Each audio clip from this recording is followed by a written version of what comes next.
My name is Pat Gross, and my organisation is called the Community Entrepreneur. I'm not the community entrepreneur. Our philosophy is that you are the community entrepreneur.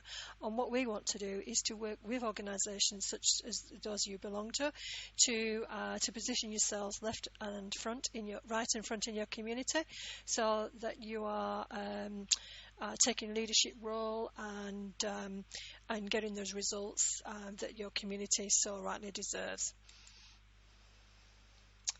Okay, so partnerships, yeah, it's a great concept. There's some fantastic opportunities, but every so often we run into problems, and even with the best of intentions, something can go wrong. So the question there is why? What goes wrong, and what's the cause behind it? Even the most stable community partnership models, and I'm very much aware of one that's been going now for 8 years, and it's been quite successful, but of late, things have started to go a little bit amiss. So why do not-for-profits particularly have so much trouble trying to make partnerships work in the long term? And I don't just mean partnerships with other not-for-profits, but you're linking up with local government, you're linking up with TAFEs, you're linking up with JSAs, for example, so you're actually linking up with different cultures. So, what is it that, what's the magic ingredient? And what can we do now to build and maintain the right partnerships to achieve the right outcomes and that continue to remain relevant? Okay. Now, look, this session is for you if you're about to launch into a community partnership with one or more partners, or if you're already involved in one and something's not quite right, or you've been involved in one in the past and it's not quite gone as you wanted to do. Or if you're a student of partnerships and wants to know how partnerships work. We are here today, fresh from a conference that we delivered yesterday, a conference for 80 people from agencies, TAFE, universities, aged care, government, and the key message coming out of there was that partnerships are the way of the future. And certainly know that's happening in the adult education space, but it's not isolated to adult education. So expect more of the partnerships to come in the future. So, okay, who am I, Pat Gross? Well, I'm a student of partnerships, and I was first introduced to partnerships in the 1990s back in the UK when I was involved in a transnational project. There were 6 partners, 5 countries, and our little unit was the lead agent. And my manager had a clear vision of what she wanted, but it didn't quite go as planned. And that was the first sign that unless you get things nailed down and everybody working to the same agenda and the same outcomes, the project may not go just the way that you want it to go. And in that case, the outcomes that she expected were not quite the same as the outcomes and agenda of at least one of the other partners. And then I went to work for a partnership of 10 universities.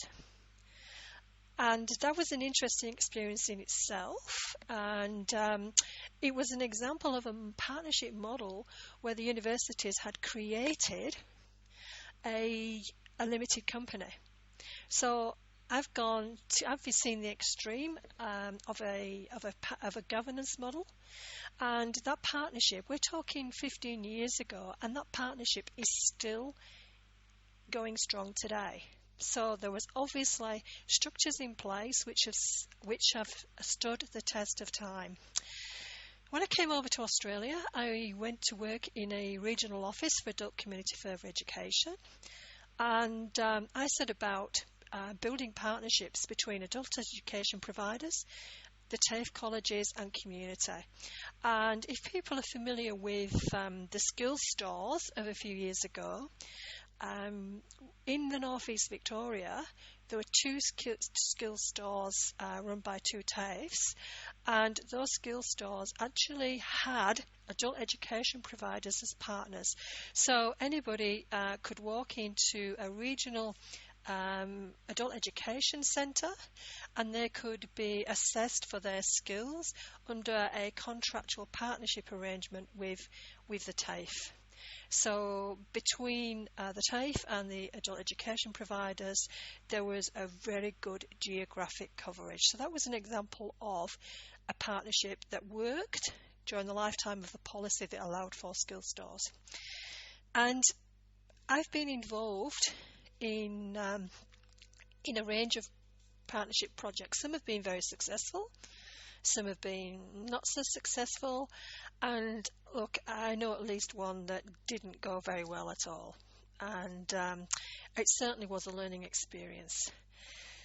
And also community learning partnership projects. These were a funding line from Adult Community Further Education Board that lasted about 7-8 years, and as part of the statewide evaluation training team, we were out there helping community learning partnerships, and also in my role as Adult Community Further Education Regional Officer, that also extended to supporting partnerships. So I've got quite a bit of a background in partnerships, so what I'm going to impart to you today is very much based on the knowledge and experience that I've gained over the last, I won't say how many years.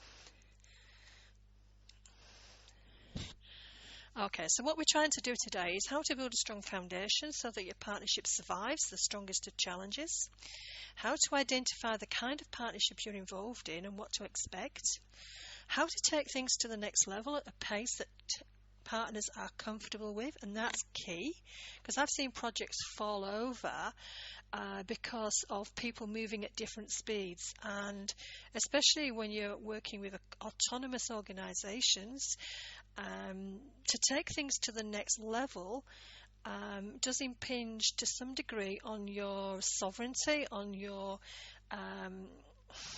control. How to use different partnership models to save dollars, build clients, and increase your financial sustainability.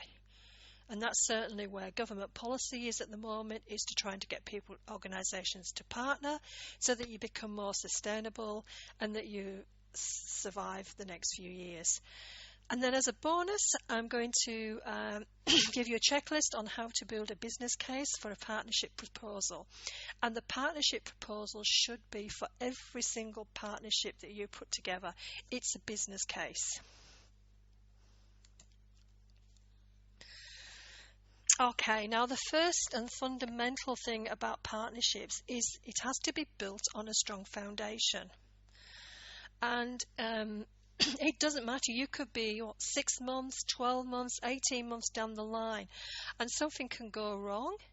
And what we identify, well, I say we, among the projects I've worked with, have identified that these are the 5 key underpinning elements to a successful partnership. Number 1, there has to be a strong level of trust. Now, it's going to be covered a little bit later on as well, but unless you have got that 100% trust between organisations, it's not just between people, because people can move on, it has to be between organisations. If you don't have that trust, then you're not, it's the quicksand, it's the hand, you're sort of like drowning in the quicksand. At some point that will catch up with you. Also, values of an organisation may not be the same values as another organisation. You may be a very community focused organisation working with, say, a job service employer, for example, where their values are very much about getting people into jobs. Your value is about giving people the learning experience. So sometimes in the partnership, you also have to be very mindful of the different values that an organisation holds compared to their partners. The culture, good example of culture, is the culture of a Learn Local organisation, where you are very much about working with disadvantaged people, working with people who have not been in learning for a long time. You may be partnering, say, with a TAFE college, and their focus, their culture is very much about getting the training done. And I have been involved in projects where there has been a clash of culture, and it has been a learning experience for the two sectors to actually get together and understand how each other's works, and then to be able to come up with a hybrid model that works for both sides of the culture divide. That's just a simple explanation that you have to be mindful of cultures. You don't have to have the same culture, but you do need to be mindful. Again, with philosophy, you may have a philosophy that's different to that of another organisation. And commitment. Commitment is 100% here. Commitment isn't just from a colleague in another organisation. The commitment has to come from the top down as well as from the middle levels. If you don't get that commitment from the start, you're going to easily run into problems.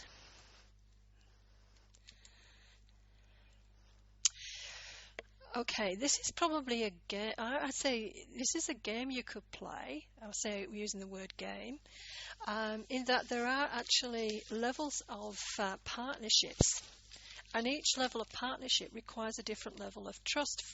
For example, if I said to you, networking, and these are organisations where you just exchange information. They exchange information for mutual benefit. There's no requirement to go any further. You may go to network meetings, you may swap business cards, and you may swap ideas or newsletters. But there's no commitment to become involved beyond networking. So you don't require a lot of trust. Okay? So many of the events that you may be, they are true networks, and you're not looking for the high level trust there. A coordinating relationship is when you modify your activities for a common purpose. So you might have it so that you've got, say, I'm just give an idea here, a first aid course might be running at this place, and you might decide that okay, if they're going to run it at this time, and we'll run it a different time. So you're cooperating with each other. Coordinating is the word, coordinating with each other so that you are getting the best use out of, say, a first aid course, so you're not clashing, and you're avoiding this duplication, and you're making more choice for the person who would be attending your program. So sorry, that is coordinating. Then cooperating is that you might then decide that you want to share resources. So you might want to share people. You might want to share learning resources. So cooperation is that when you take that to that next level, where you actually there is some physical exchange. A collaboration, and this actually works when you enhance each other's capacity to do your job. So many of these projects out there, you're actually into collaborating with each other because the benefits are going to be beneficial to both organisations. And then you've got an integration where you actually find that you're working so closely together that you consider your system services to be one operation. So it might be just worthwhile just looking around at some of your partnerships and trying to figure out, well, what level of partnership are we? Because the higher the level of partnership, the greater the amount of trust that's required. Does that make sense?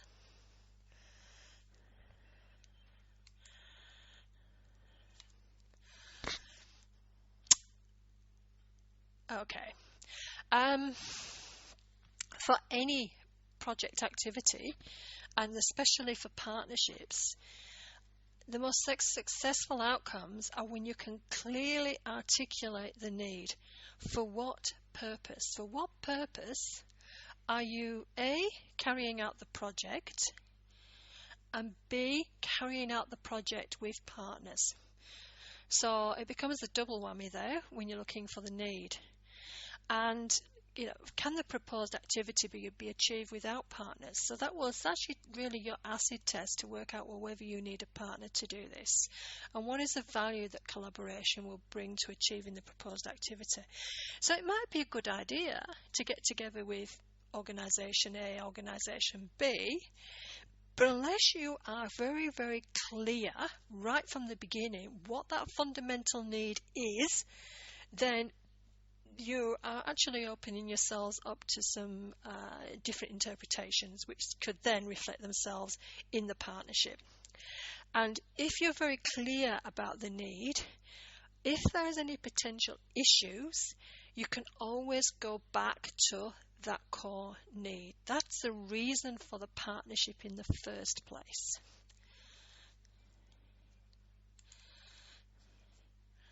Okay, this is just giving you an idea. I've actually put together a collaboration framework, and this is the first part of the framework, which is the proposition.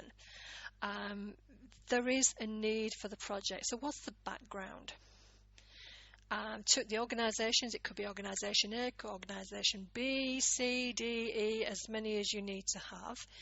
And you'd be looking at, well, again, what's that need? And at some point, there may be agendas that get involved. And this is just an example of, if there is an issue, always go back to the need. Okay, now we're going to cover this during the presentation, but it's come up an interesting way on this PowerPoint. It's not quite like that on the desktop model. We'll go through this, but basically you'll be looking at your common vision, objectives, outcomes. It's got to be a mutual benefit, strategic directions, and then the enablers of change, the barriers to change, all coming out with outcomes and the change that the partnership will bring. I'll send a copy to the participants after this webinar of the one-page document so that you can stick it on your wall as a reference guide.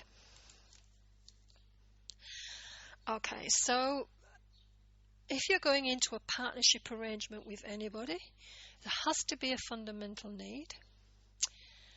The project or partnership must be of mutual benefit. And if you're applying for funding, having been an officer in a funding organisation, it's not difficult to spot a partnership that's practically in name only. If you're going to just go along and be on a reference group for a project, for example, and you're being called a partner, you're not really a partner. If it's a mutual benefit, it means that you're all going to have some kind of activity, engagement in the project, and you're all going to have outcomes that will benefit everybody. And if you're looking to go into a partnership that doesn't give you the benefit, then I will be asking questions as to why. Is this the right partnership for me? There has to be agreement by all partners to participate. And it's best to ensure that this agreement is at the highest level.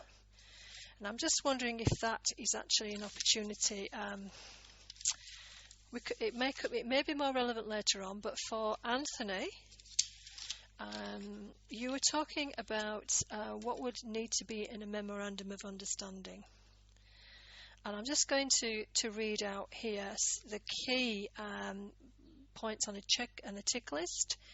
Well, first of all, obviously, it's the project or collaboration, so that obviously is the reason why there is a partnership. What would also be included is the time frame and milestones for that partnership. Is it enough? Well, I would expect that the partnership would have a testing period. It could be sort of like a 6-month testing period. The partnership could go for 3 years. It may be a long-term partnership, but always put time milestones in there so that you can measure how effective that partnership is and to review how you move forward in that partnership. The third part of that is to make sure you've got the names and details of all partners involved in the partnership and the purpose of the agreement. Looking at the objectives, the deliverables and the outcomes. The plan or an intention to develop and agree a plan.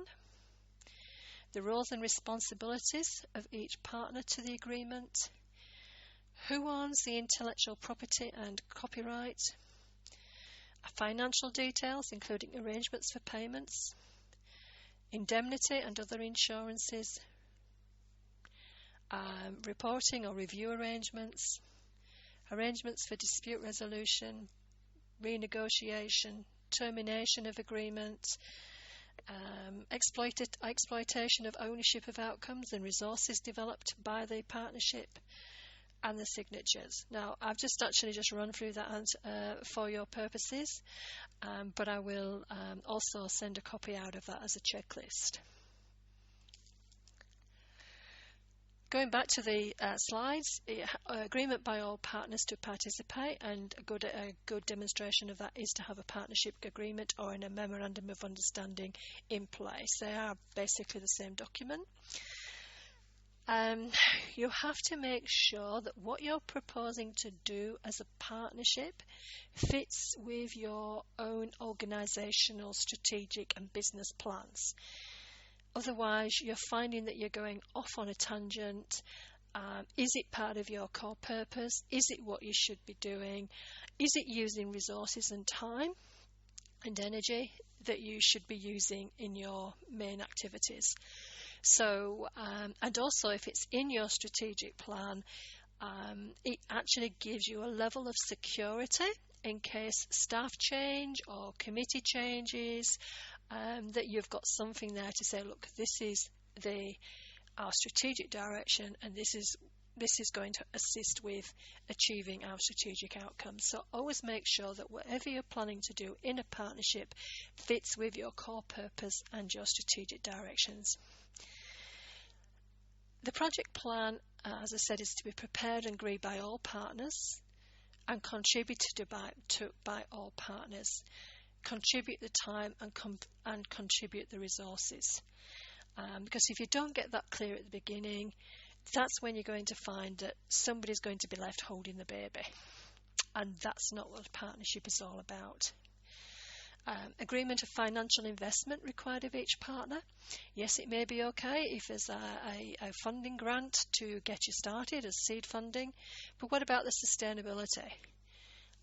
There's likely to be a financial investment of each partner to ensure to continue. So part of the business case would be looking at the cost benefit of that financial investment.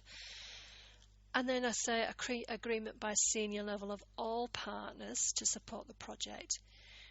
And they need to understand what's required, the benefits and risks. And I've seen so many partnership activities where the agreements happened at the centre manager level. And when they might have sort of mentioned it to the committee in their report, but the committee's never fully understood what's going on. And so they've never been able to then articulate that partnership with their strategic direction, with the direction of the organisation. And projects have fallen over because there's been a disconnect with the organisation, with the senior level committee, not really being involved with what's been happening at the operations. A partnership goes above operational level. Okay, so when you come together, ensure that you have a common vision. And this section here is an indication of what went wrong in that first project that I mentioned, the transnational project. There may have been a common vision, but the articulated objectives and outcomes were not clear enough. So what one of the partners was wanting and achieved above what my manager was looking for could have been addressed had there been a more rigid process of articulating exactly what it was that the project was there to achieve and how they would know what they had achieved and what the outputs and the outcomes. If you've got a vision and it's not the same as the rest of the partnership, you've also got problems. So really at the beginning, make sure that this section is very clear to all. Understanding of the roles and responsibilities. Who's going to lead this partnership? Where's the technical expertise? How is it going to be monitored? What's the governance structure going to look like? Especially if you've got a collaboration of a few organisations, how would you report back to your own organisation, and how would that feed back into the partnership? And then the tasks and contributions from partners.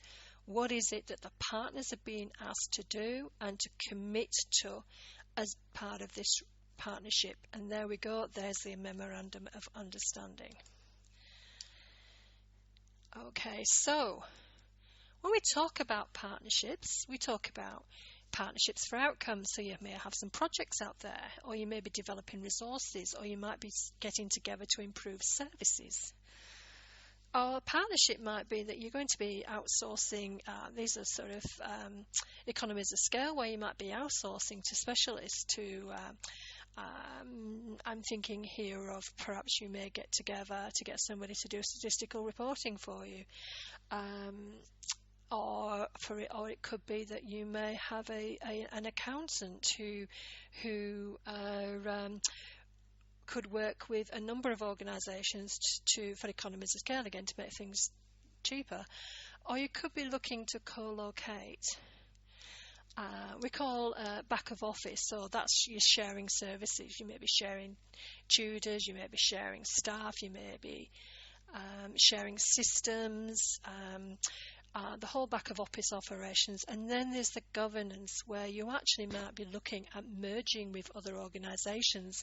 And today that's probably highly relevant when we have organisations are looking to remain sustainable. So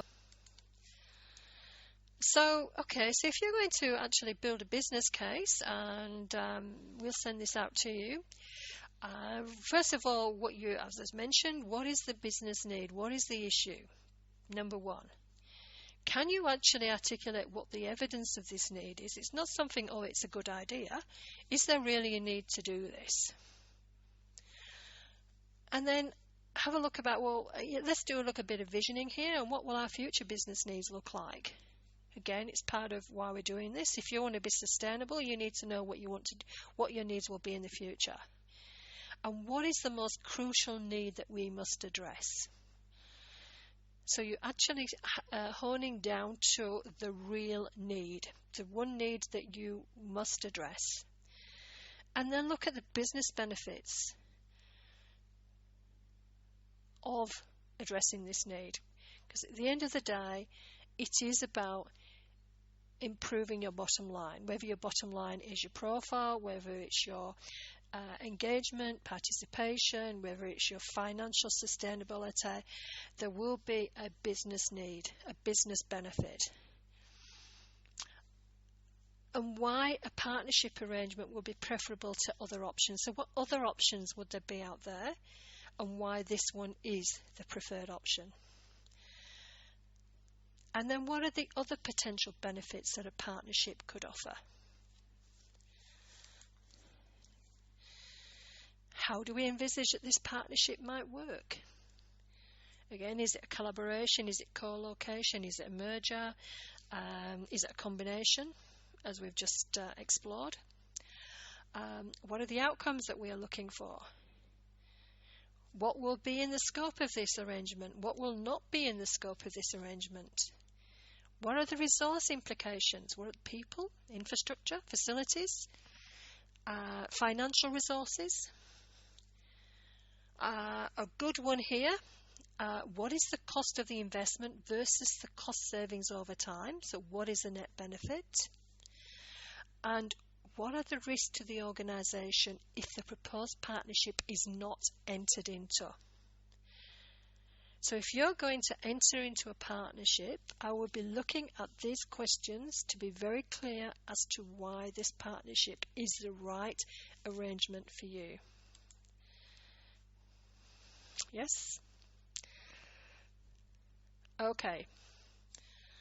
Any questions so far?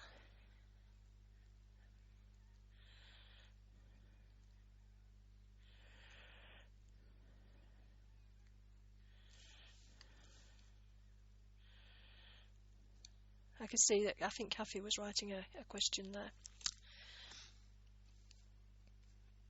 Okay, well, while Kathy's writing a question, I'll move right on. So, if you're going into a partnership to deliver a project, that's fine. What I want to do now is to dig down. If you're actually looking into into more serious partnership arrangements, I'm not saying that a project isn't serious. I'm just looking at digging down to other levels of partnerships.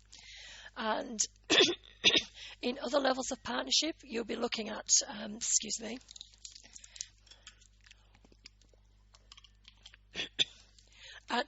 sharing, so I call sharing services. So if you're actually going into a very formal partnership where over time there is going to be significant change, or of high value to the organisations concerned, I said the bottom of the ladder basically is to build your business case. And once that's in place, and that business case may be the business case to your own organisations, and then come together and do a business case for the partnership, then I'd be looking at the first thing you'd be doing is looking at your delegation and communication within that arrangement. Who's reporting to who? Who's responsible for what?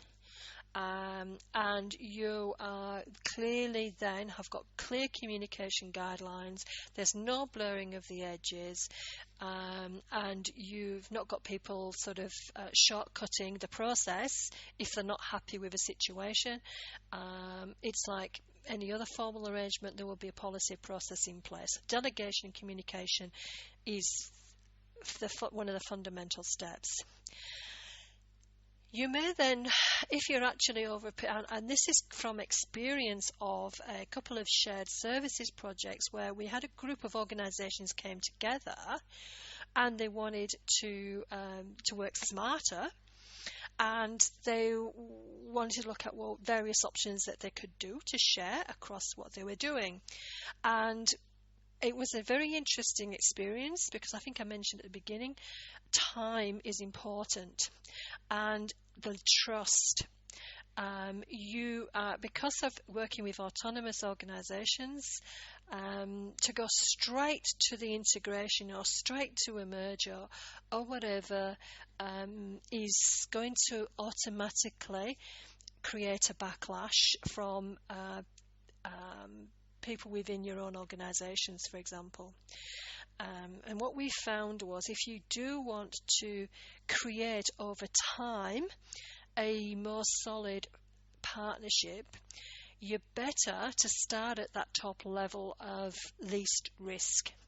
And that is actually sharing your, I'd say, templates and resources.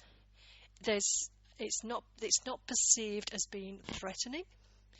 And you're building those trust and those relationships, and at the same time, by sharing templates, you're beginning to standardize the top level of your systems. Then you may dig down and look, well, actually, to do this, we might need to then review our policies and our processes in our organizations. And then, over a period of time, it may come down to your systems. Human resource systems, your IT systems. And so I've worked in a couple of projects where I think in one case, trying to go straight down to the human resource systems was a bad idea. without first actually the two other levels, people moving through those levels. And when we were looking at the shared services models out there when we were doing these projects, we found that actually to really move through and to create sustainable long-term partnerships, you're talking anything up to a 3-year process for this to happen. So if you're in a hurry and need to do things in 8 months, it's not going to happen. We tried, it didn't work.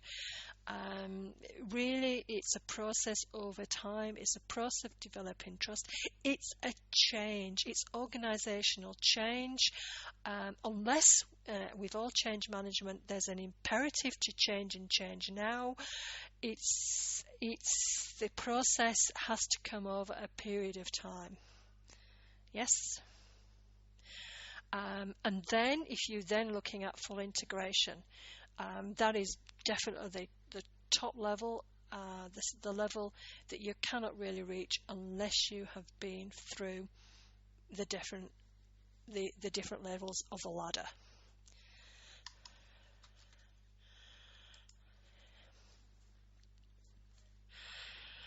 On a positive note, if you're working together, what are the enablers? I call the enablers. What actually helps you to create partnerships that are going to work? And what we did was we identified 4 different segments. So we looked at the people and the support of the people, the operational people, the communication that goes with that, because everybody really has to be an open process and everybody must be aware of what's going on. No secrets. That doesn't engender trust. It could be that what you're trying to do actually requires external expertise.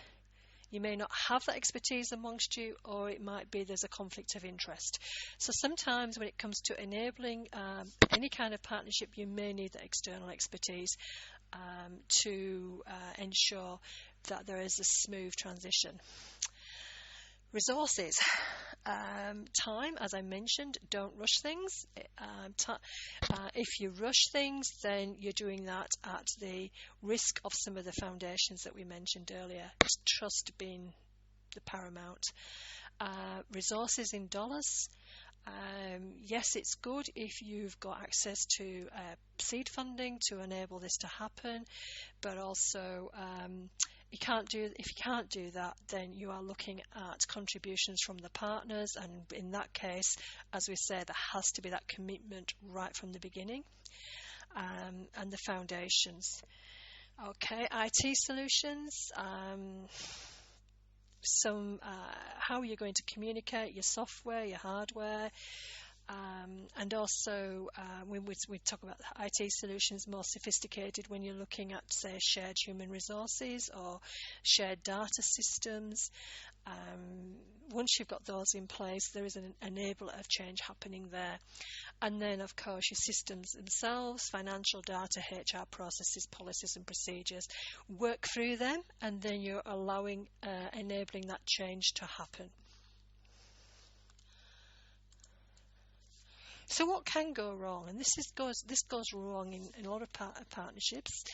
And fundamental, as we mentioned, is the culture. So if you're going into a partnership with another organisation and say you're going to be sharing staff, you're going to find that, few factors happen on that one. But first of all, every organisation has its own culture. And if you don't understand the culture of your partners, I recommend that you somehow work out how at least accept the culture and then be able to work with that culture difference. Rebellion. You're going to find people who are really, really not happy about this partnership because they're feeling threatened. There may be the fear factor there. So be mindful of that, and how do you address that issue? The cost. There may be costs involved that perhaps again, unless you can really bring that down to your core purpose and your strategic direction, it might be a cost that's actually not too relevant to where you should be going. Loss of control, who we are. I have seen, I remember being in a room with 3 partners who were looking at a potential merger.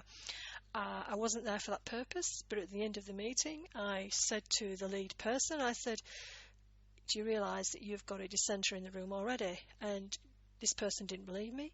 And 2 weeks later, contacted me because I could sense that there was a feeling of loss of control, lack of expertise. Partnerships are good, but you really need to have that expertise in place. Poor communication. If you don't have good communication, you actually reduce the level of trust. When you reduce the level of trust, then you've got problems. Again, trust. Who are these guys? Why should we work with them? Especially if you're in a close geographic area, you may feel as if you're going to be taken over. It's not what we want to do. Or, for example, it could be, and this happens in partnerships that have been going, say, for 3 or 4 years, when you find that there may be a change of executive officer, and you find that this executive officer has got their agenda, which actually doesn't fit with what the partnership is about. And if that partnership isn't founded in a strategic direction, you will find that the executive officer, manager, whoever, is going to influence and draw away from that partnership arrangement. And that, to me, is the one barrier I see time and time again, is when people move on, new people come along, and it does not fit with what they want to do or with their skill sets. Does that ring true to some people?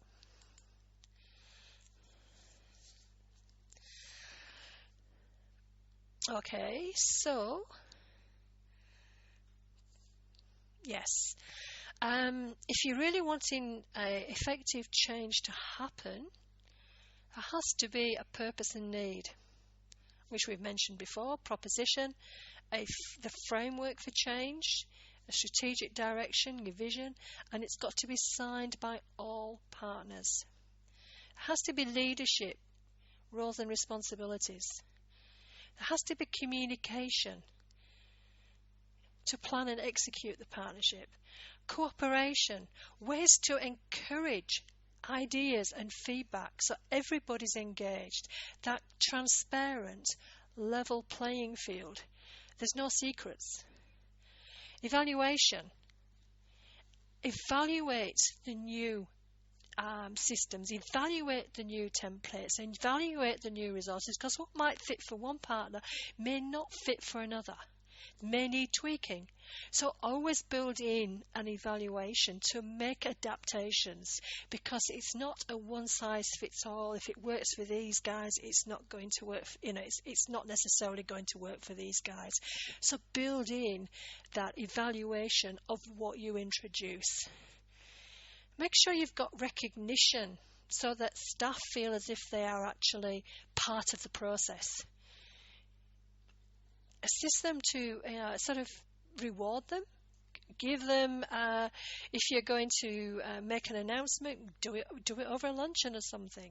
But give them and if somebody's been involved or made a suggestion that's been good for the partnership, recognise them. Maintain the momentum, as we mentioned. Keep it all transparent. And once you get to the new world order, then celebrate. Okay, so let me just go through 9 ways to avoid the problems. Is 1, never enter into a partnership arrangement without being clear as to the need for the project and the need for the partnership. Engage with partners who are committed, that you can trust, that share your values and philosophy and understand your culture. Be mindful that organisations and people have agendas. Now, I'm not saying those agendas are wrong, I'm saying they're agendas. Ensure the partnership project has a common vision and clear objectives and outcomes. And once you've got that need, you can always go back to the need to address agendas. Ensure the very top level commitment as well as middle level commitment. You really want commitment at all levels, not one without the other. Because if you get it at the top, you'll get a boycott in the middle. If you get it in the middle, you're not going to get the understanding at the top. Be clear about the level of partnership you are engaged in. So we mentioned, are you networking? Are you cooperating, coordinating, collaborating, or integrating? And think about the impacts on your operations and your governance levels. You may, in your project, be introducing a whole new governance level. When I was involved in the university partnership, it was a company that was owned by the universities, and the board were the vice chancellors of each of the universities. Allow for time. Don't rush. As I said, don't try and complete in 8 months what needs to be done in 18 months, 2 years even. As I mentioned before, research demonstrates that it does take time for change to happen in a partnership arrangement. Make sure you have a change management plan supported at all levels, that it's got clear communication, that it involves people, it can be evaluated, it recognises success and it keeps things moving, and it will celebrate at the end. Manage the risks before they manage you. Always worthwhile going into any arrangement is to look at what could go wrong. This is basic project management. It applies to partnerships as well. And don't think, oh, we're all friends today. It's going to be a fantastic project, a partnership. We don't need to do anything. We don't have to have an MOU because you will find when something goes wrong, then it's very difficult to unravel and to get what's happened and to get back on track again.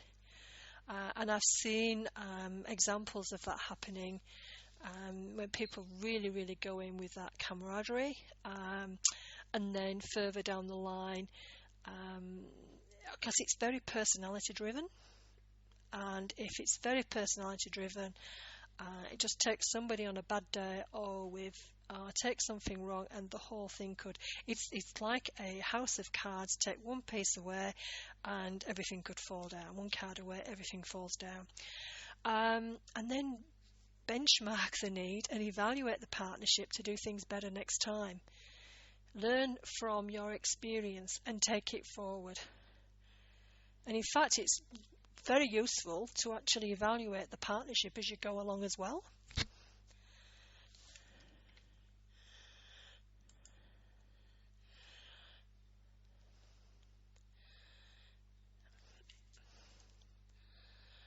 It's just taking some time.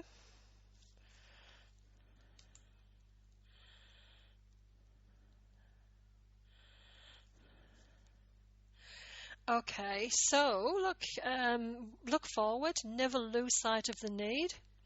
Never lose sight of the vision and the objectives and the outcomes that you're looking for. And never forget that you're not the only one involved in the partnership. There are other players involved, with players with their own needs, players with their own cultures, players with their own agendas. And that's what makes it interesting.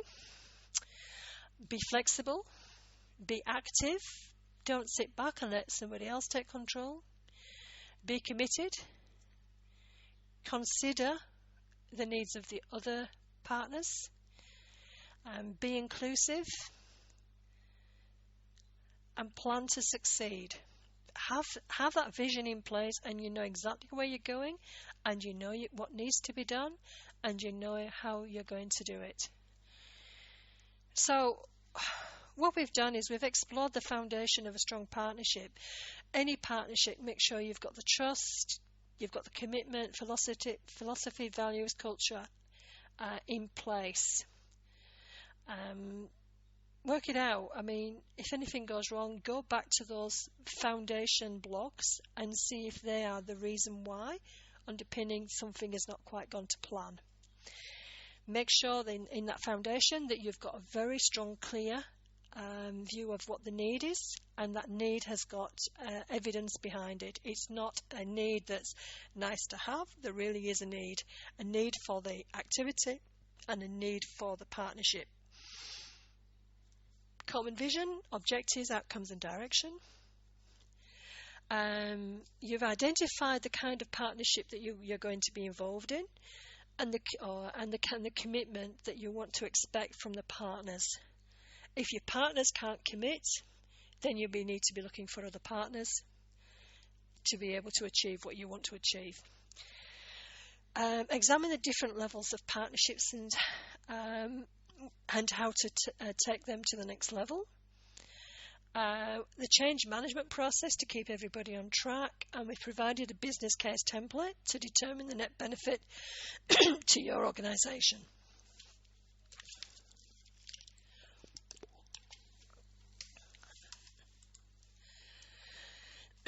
So we've given you a lot of information just to think about. Yes, but if you haven't thought about this before, it can be a bit overwhelming. Or maybe your past and present partnership projects could benefit from this information. So what can you do about it? We could offer you a comprehensive professional development program with all the resources you need to manage your partnership projects. As I mentioned before, I have actually developed a whole partnership program, complete with templates and resources. We could offer you a mentoring program to guide you through your activities. We could offer you our services to develop and implement a partnership framework so you can get on with the job, so we can put everything in place for you. But we know that every partnership is different. So you can take away this information, and we will send you the PowerPoint, we'll send you the business case, we'll send you the framework document. But if you're serious about making your partnerships lead to the results you're looking for, and you're looking at avoiding confusion and disappointment because things haven't worked the way you want, or you're becoming a more effective partnership facilitator, or you're looking at increasing your bottom line, then I'm saying to you, look, let's talk. And after this webinar, we'll offer you a 30-minute consult to discuss how we can help you achieve the results you're looking for. So you can leave this session and we'll give you the information and tools you need. I know that some of you are clearly looking at partnerships now and in the future, and as I mentioned earlier, partnerships are the way to go into the future. I've always recommended partnerships, even though in this webinar I've mentioned what can go wrong. But that to me is a risk management process. So if you know what can go wrong, then you can put things in place for it to go right.